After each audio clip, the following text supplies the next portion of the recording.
Now, we will be tracking that story very closely. For now, let's move across the United Kingdom.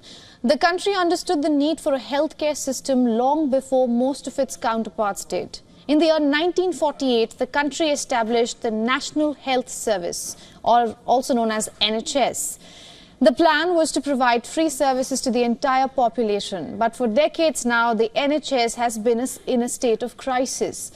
The services are free but not accessible. Just this year, ahead of elections, the Labour Party promised an overhaul, and within 2 months, the Prime Minister is talking about that change.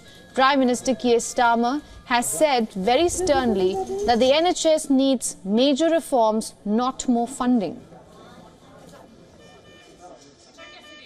Once we know how we're going to fix it, that is when we start thinking how long would it take to fix it. My guess will be somewhere around 5 years up to 8 years to get the NHS back on its feet, based on the previous work, as you remember, around the millennium when the NHS plan came out in 2002.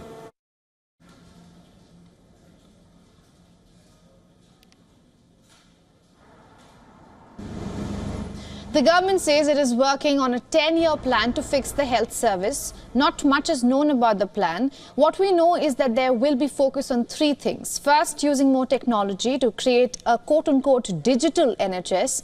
Second, shift more care out of hospitals and into communities. And third, move from treating sickness to focusing on prevention. The latest row was sparked by an independent report on the system. It is done by Ara Darzi, a surgeon who sits in the House of Lords. NHS has been in a state of crisis, as we told you, and the COVID-19 pandemic had made it even more grave.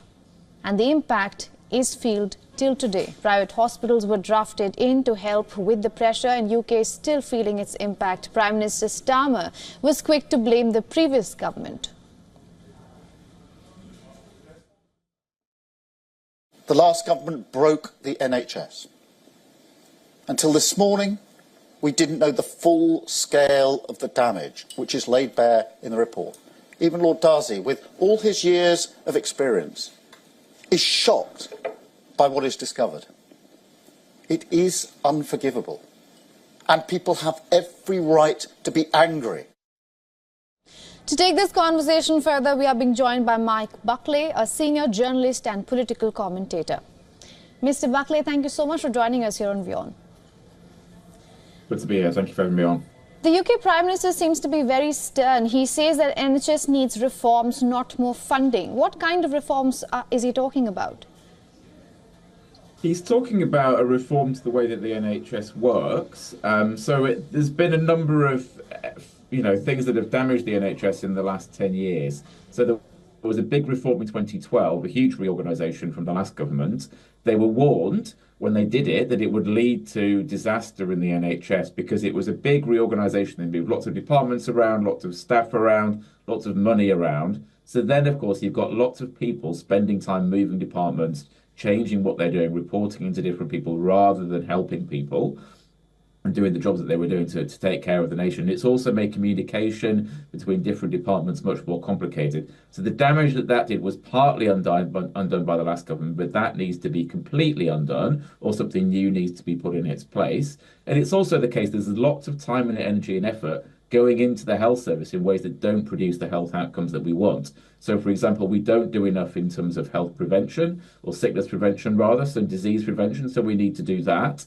There's a lot of time and energy that's involved in booking beds for people. We don't have enough beds per capita. We have far few hospital beds per person than lots of comparable nations. So we do need to build some new infrastructure. I mean, much as the Prime Minister does say this is about reform before it's about money, the NHS has been underfunded catastrophically for the last 14 years. So it is going to take more money.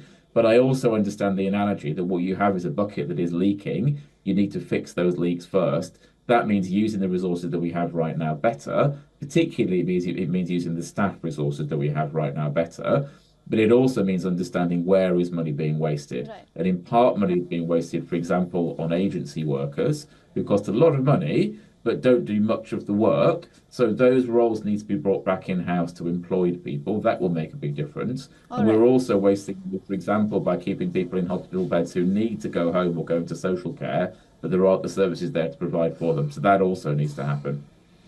Right. Mr. Buckley, the Prime Minister has also blamed the previous Tory government for the state of the NHS. Is that right, to only blame the Tory government? It is. I mean, when Labour left government in 2010, so 14 years ago, when Labour was last in power, the NHS was functioning very well. So waiting times and waiting lists were at record lows. Public satisfaction with the NHS was at a record high. Our health outcomes were not perfect, but they were good, and they were all going in the right direction. Then when the Conservative government came in, they swiftly cut increases in funding, and then they instituted this disastrous reorganisation. The cut in funding and the damaging reorganisation left the NHS in a weak position. Then the pandemic happened, and we had worse outcomes here per person, per capita, than comparable nations in Europe or in other developed nations as well. So more people here got sick, more people here died by proportion of population than, say, in France, Germany, the United States or Canada. That's because the last government had left the NHS in such a poor position. All right, Mr. Buckley, thank you so much for all those insights. Thank you for joining with us. Thank you. Bye. For all the latest news, download the WION app and subscribe to our YouTube channel.